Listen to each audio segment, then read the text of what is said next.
បាទគ្រប់ជំរាបសួរពុកម៉ែបងប្អូនបាទពុកម៉ែបងប្អូននៅក្នុងរដូវកាលនេះគឺជារដូវកាលក្តៅហើយពីច្រើននៅក្នុងសិប្បកម្មពុកម៉ែបងប្អូនមិនថានៅក្នុងសិប្បកម្មទេសូម្បីតែនៅផ្ទះក៏ដោយជាទូទៅភ្លើងប្រើប្រាស់របស់ពុកម៉ែបងប្អូននៅតាមតំបន់មួយចំនួននោះពីច្រើនធ្វើការខ្សោយគេហៅថាភ្លើងខ្សោយណាបាទអញ្ចឹងគឺការភ្លើងខ្សោយពុកម៉ែបងប្អូនពេលដែលប្រើប្រាស់ទៅវាជួបបញ្ហាច្រើនបាទយើងនៅក្នុងសិប្បកម្មអញ្ចឹងនៅពេលដែលភ្លើងខ្សោយវាធ្វើឲ្យប៉ះពាល់ដូចជា motor ឬក៏ប្រព័ន្ធប្រើប្រាស់អេឡិចត្រូនិកផ្សេងៗនៅក្នុងសិប្បកម្មពុកម៉ែបងប្អូនបាទអញ្ចឹងថ្ងៃនេះខ្ញុំចង់ណែនាំពុកម៉ែបងប្អូនឲ្យបានស្គាល់តាក់ទងជាមួយនឹងឧបករណ៍មួយនេះបាទអានេះគឺជាគេហៅថាauto voltage ឬក៏គេហៅភាសាអង់គ្លេសហៅថា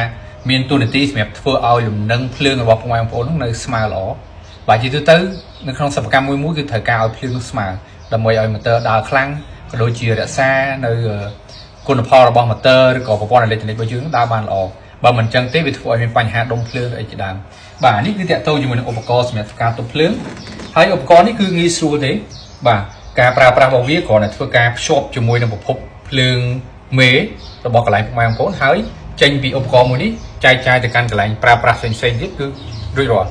បាទគឺងាយស្រួលមែនទែនក្នុងការភ្ជាប់ហើយអត្ថប្រយោជន៍របស់វាទី1គឺអត្ថប្រយោជន៍តាក់ទងជាមួយនឹងការទប់ភ្លើងខ្សោយខ្លាំងឧទាហរណ៍ថាពុកម៉ែបងប្អូនភ្លើងដែលប្រើប្រាស់ឧទាហរណ៍ថាជាធម្មតាភ្លើងតូចមួយចំនួនយើងប្រើភ្លើង 220V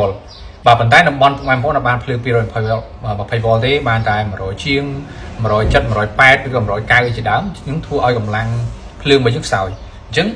ឧបករណ៍នេះមានតួនាទីក្នុងការទាញភ្លើងរបស់យើងឲ្យប្រើប្រាស់ភ្លើងបាន220គ្រប់គ្រាន់